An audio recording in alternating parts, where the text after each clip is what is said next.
আসসালামু আলাইকুম। আপনারা সবাই কেমন আছেন? আশা করছি সবাই ভালো আছেন। আমি আলহামদুলিল্লাহ আপনাদের সকলের দোয়ায় এবং মহান আল্লাহ তাআলার অশেষ রহমতে ভালো আছি। সুবর্ণা লাইভ স্টোরি থেকে আমি সুবর্ণা আরও একটা নতুন ভিডিও নিয়ে চলে আসলাম আপনাদের সাথে কথা বলতে, গল্প করতে। তো এই যে এখানে ফ্রাই প্যান কিনে নিয়ে আসলাম ২টা, একটা দোসা তাওয়া রুটি বা পরোটা করার জন্য, আর এই যে এই ফ্রাই প্যানটা নিয়ে আসলাম। এই ২টা রাত্রে নিয়ে আসছি, তো এখন সকালবেলা তো এগুলা ব্যবহার করব। এগুলা কিন্তু প্যাকেটে ছিল, তো প্যাকেট ফেলে দিয়েছি, দিয়ে এগুলা আমি উঠাই নিয়েছি যেহেতু এগুলা এখন ব্যবহার করব।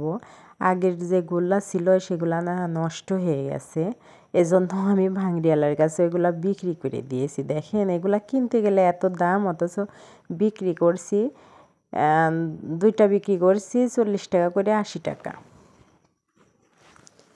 তো কেমন যেন হয়ে গেছিল, আবার ভালো লাগতো না, এই জন্য আবার ওইগুলা চেঞ্জ করে এই ২টা নিয়ে আসলাম। তো এই যে আমি এখন সকালের নাস্তা রেডি করব। তো আজকে আর তেমন কিছু করা হয় নাই, যেহেতু রেডি পরোটা আছে, তো ভাবলাম একটু ভেজে নেই, তো এই জন্য ভাজতে চলে আসলাম। আর অনেক বড় একটা সুখবর আমার জন্য, আপনাদেরকেও বলি, আপনাদের জন্য। আপনাদের সবার ভালোবাসা ছাড়া আসলেও এটা সম্ভব ছিল না।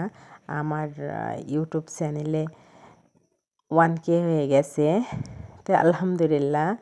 আপনাদের সকলের সাপোর্ট না হলে তো আর সম্ভব ছিল না। আলহামদুলিল্লাহ আলহামদুলিল্লাহ, আমি অনেক খুশি। তো এখনও ওয়াচ টাইমটা পূরণ হয় নাই।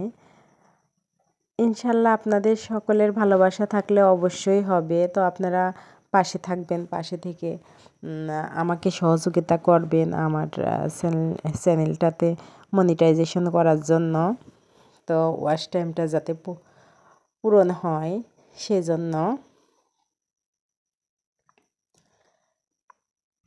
জানি না কতদূর পৌঁছাতে পারবো, তবুও 1K হওয়াতেই খুব বেশি ভালো লাগতেছে। মাঝে আমি চ্যানেলে অনেক দিন কাজ করি নাই, তো ভাবছি আবার নতুন করে শুরু করছি। তো যেগুলো বাকি ছিল আলহামদুলিল্লাহ সেগুলা পূরণ হয়ে গেছে। এখন ওয়াচ টাইমটা পূরণ হলে কিন্তু আমার চ্যানেলটা মনিটাইজেশন অন করতে পারি।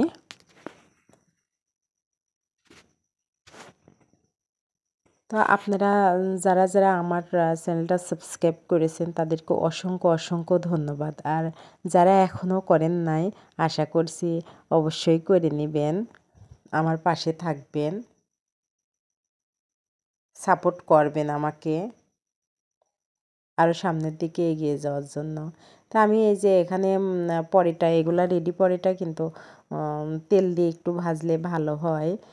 আর আমরা আজকে রুটির মতো করেই খাবো, তো এটা তেল ছাড়াই একটু পোড়া পোড়া করেই ভেজে নিচ্ছিলাম, কারণ এইভাবেই খাবো। তেল দিয়ে একটু করলে আর একটু ভালো হয়।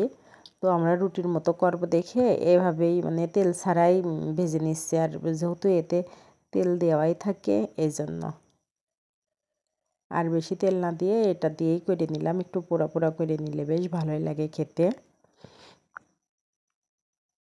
তো আপনারা কে কোথা থেকে ভিডিওটা দেখছেন অবশ্যই কমেন্ট করে জানাবেন। আল্লাহ হাফেজ, আসসালামু আলাইকুম।